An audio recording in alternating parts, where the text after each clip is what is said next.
Grenoble Street Art Fest 2018 vous propose Pochoir sonore, une série de rencontres avec les artistes présents sur le festival.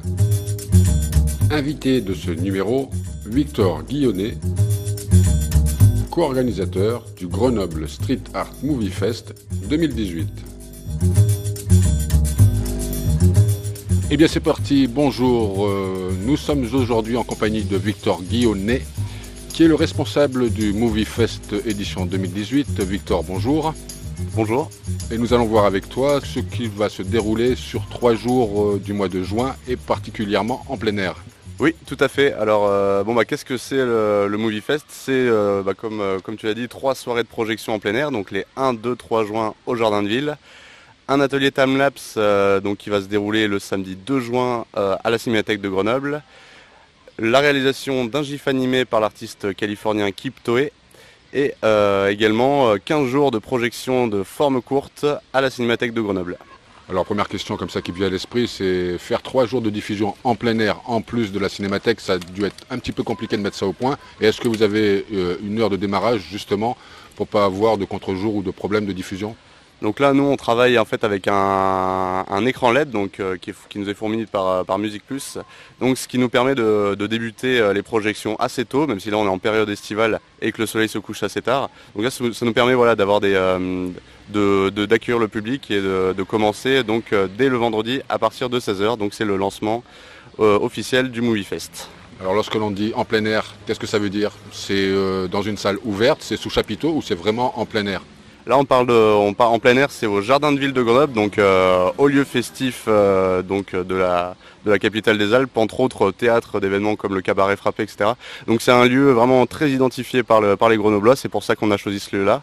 Et donc c'est vraiment en plein air, gratuit et ouvert à tous, donc chacun peut y venir s'installer et profiter de boire une bière, manger un bout et admirer la sélection officielle des œuvres. Et l'alcool avec modération, bien entendu. Victor, ce festival Movie Fest 2018 est réparti en une sélection documentaire, une sélection long métrage, court métrage et en même temps les GIFs dont tu parlais. C'est même 6 catégories qu'on va présenter durant tout au long de ce Movie Fest. On a choisi ces 6 catégories qui sont long métrage, court métrage, documentaire, timelapse, GIF animé et film d'animation. Donc pour nous c'était vraiment représentatif de toute la production audiovisuelle que pour représenter le street art aujourd'hui. Compliqué à mettre en œuvre, il a fallu avoir des autorisations. Vous vous êtes tourné vers les auteurs en leur disant écoutez, ça fait déjà maintenant quelques temps que nous existons et nous aimerions vous avoir dans notre programmation. Tout le monde a dit oui immédiatement ou alors il a fallu un petit peu palabrer et tergiverser pour arriver à vos fins? En fait, la sélection elle s'est faite de manière différente. Donc dès le mois d'octobre, on a mis en place sur des plateformes en ligne, donc dédiées, mise en place pour remettre justement en relation les producteurs de films et les organisateurs de festivals. On a mis en place sur 3 plateformes et là on a reçu beaucoup d'œuvres, on a reçu en tout presque 2000 films, donc après nous on a dû faire le tri derrière.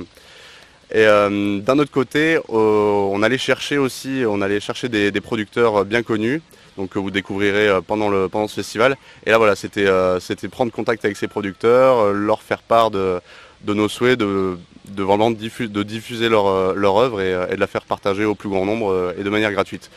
Donc voilà, on a eu quelques contretemps, certains producteurs n'ont pas souhaité que leurs œuvres soient diffusées en public, mais dans l'ensemble on est vraiment très satisfait de la programmation qui est vraiment représentative de tout ce que peut représenter le street art aujourd'hui. Eh bien allons-y, déroulons. Commençons d'abord par les longs métrages. Donc en long métrage, on a tout d'abord Céline Banksy, le bien connu Banksy venu d'Angleterre. Donc c'est un film qui traite en fait de la spéculation dans le milieu du street art. Donc depuis une décennie, certains artistes de rue sont devenus des véritables superstars et donc ils génèrent vraiment beaucoup d'argent. Et là ça montre vraiment l'absurdité qu'il y a entre le monde du street art qui vient de la rue et justement les collectionneurs d'art qui spéculent là-dessus et qui se font vraiment beaucoup de sous. Ensuite, on a Berlin Kids, donc comme son nom l'indique, c'est un crew de vandales qui vient de Berlin et en fait c'est vraiment le crew de vandales le plus barré du moment. Donc ils grimpent sur les toits, ils font des descentes en rappel avec leur style Pixacao, donc c'est du graphe qui vient de Sao Paulo. Donc ils ont importé ce style-là à Berlin et c'est vraiment leur marque de fabrique, sont les gros immeubles et ce style de graphe brésilien. Ensuite, on va bien sûr présenter le film Visage Village, donc qui a été primé aux Oscars et au César cette année et qui a été élu par le Time comme un des 10 meilleurs documentaires de l'année 2017. Donc on va présenter ça. En documentaire, parce que le documentaire c'est assez vaste, c'est assez large, Oui. sur quoi vous vous êtes reposé là? Documentaire sur comment on arrive à mettre au point une fresque et ensuite la mettre à jour sur un mur, ou alors sur ce que c'est que le street art, d'où il vient, etc. Nous, on est plutôt allé chercher des œuvres assez originales. Donc on a un projet, un des documentaires c'est Street Art River. Donc c'est une équipe de graffeurs brésiliens donc, qui ont effectué en fait un projet de faire une galerie de street art tout au long du fleuve de l'Amazon. Donc ils sont allés voir les peuples reculés qui sont plutôt oubliés des gouvernements brésiliens pour justement leur amener l'art et travailler voilà, avec les locaux. Et donc voilà, c'est la première galerie d'art au monde sur le long d'un fleuve. On a aussi en guise de documentaire Art Revolution, donc c'est un documentaire espagnol qui traite de la place des femmes dans l'art et en particulier justement dans le street art. Donc c'est assez intéressant parce que on les voit, les grands personnages internationaux, c'est en majeure partie des hommes. Et là ça montre vraiment qu'il y a des acteurs féminins qui sont vraiment très très présents et qui travaillent super bien.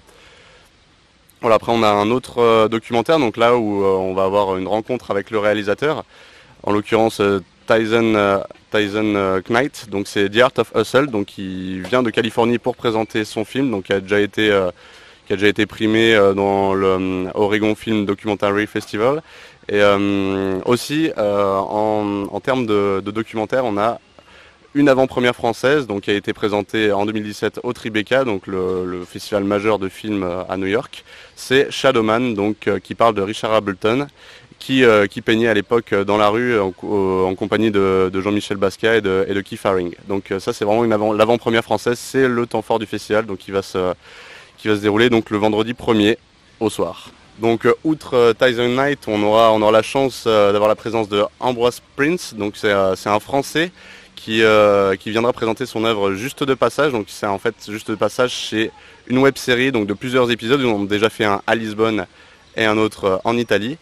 Et le but c'est un roi de movie en fait avec un crew de graffeurs et ils viennent déposer leur marque et ils viennent créer leur espèce d'exposition éphémère dans plusieurs parties du monde en fait. Et là pour le coup ils sont venus cet hiver donc dans l'Isère. Ils sont passés par Grenoble et donc voilà, c'est pour ça que ça a du sens qu'ils viennent présenter ça et donc on va pouvoir reconnaître des endroits de l'Isère, donc ça va être super chouette. Ensuite on a Kipto donc, qui va réaliser le GIF animé et qui vient cette année avec deux de ses films sous le bras, donc en l'occurrence un film d'animation et aussi un nouveau projet de court-métrage qu'il a mis en place cette année qui vient juste de sortir, c'est Kipto vs Robot, donc, que vous découvrirez le samedi soir. Et enfin, pardon, j'en ai oublié un, c'est Laurent Bagnard qui vient participer aussi au Grenoble Street Art Movie Fest et qui présentera donc son voyage. Donc il a réalisé au Mexique et c'est un court-métrage donc qui a été produit par Pablo Romo et c'est sur un crew qu'ils ont rencontré sur place au Mexique et qui ont réalisé la plus grande fresque murale au monde. Bon, bah alors ça sera 3 jours très très denses, les diffusions s'enchaînent à un rythme effréné, il y a pratiquement pas de temps mort quoi. Aucun temps mort, donc à partir de vendredi soir de 16h à 23h, le samedi soir de 19h à 23h et le dimanche de 20h à 23h. C'est du film en continu, il y a à peu près 12 heures de projection en tout. Donc oui, il y a de quoi faire, c'est vraiment représentatif de ce qui se fait dans le street art. Alors quand on parle de sélection officielle, qui visionne tous les docus, tous les métrages, et tous les longs et tous les courts métrages pour donner à la fin un classement ou une récompense? Tout à fait, en fait il y aura une remise des prix donc, pour chaque catégorie, donc chacune des 6 catégories que j'ai énumérées juste avant. Et voilà, il y aura juste un vainqueur pour chaque catégorie. Est-ce que ça veut dire que le public présent aura lui aussi le droit de voter? Ça n'a pas été mis en place cette année, mais c'est quelque chose qu'on mettra en place dans les éditions à venir, oui. Victor, si on ne pouvait pas venir voir les 3, qu'est-ce que tu nous conseilles vraiment pour se poser entre un quart d'heure et 2 heures. Moi, je partirai sur l'avant-première de Shadowman quand même, parce que c'est vraiment quelque chose, c'est la première fois que ce film-là va passer en France, c'est vraiment inédit. On est vraiment fiers d'avoir ça dans notre sélection et je pense qu'il est bien parti pour remporter cette année la palme. Tu nous rappelles le jour de diffusion et peut-être l'heure? C'est le vendredi soir aux alentours de 20h. Je reviens sur les activités parallèles au festival. Il y a des ateliers time-lapse. Comment ça se déroule? Sur un jour, sur plusieurs jours? On vient avec son matériel, il y a déjà du matériel sur place. Est-ce qu'il y a d'autres ateliers aussi sur lesquels on peut s'inscrire? Dans le cadre du Movie Fest, en fait, il y a juste un atelier time-lapse donc, qui se déroulera à la Cinémathèque de Grenoble, qui est en partenariat avec Anlapse. Et donc il y a juste besoin de s'inscrire et de venir le samedi 2 juin à 16h. Donc si on veut avoir de plus amples renseignements et la palette globale de ce que tu proposes cette année pour ce Movie Fest 2018, où faut-il aller jeter un œil sur le net? Donc, vous pouvez vous rendre sur le site internet streetartfest.org où là il y a un lien d'inscription justement pour l'atelier timelapse qui se déroulera justement le samedi 2 de 16h à 18h. Et sur ce site internet donc vous aurez la programmation complète heure par heure avec le temps des diffusions. N'hésitez pas à vous inscrire sur l'événement Facebook, c'est sur la page Grenoble Street Art Movie Fest. Donc voilà, partagez, mettez un pouce bleu sur la page et partagez en masse, voilà, venez nombreux. Victor, je te remercie, je te dis à très bientôt sur le site. On rappelle exactement où ça se trouve et à partir de quand? C'est au Jardin de Ville, donc du 1 au 3 juin, à partir donc le vendredi soir, à partir de 16h, le lancement officiel du Grenoble Street Art Movie Fest. Victor, merci, à bientôt. Merci, oui, à très bientôt.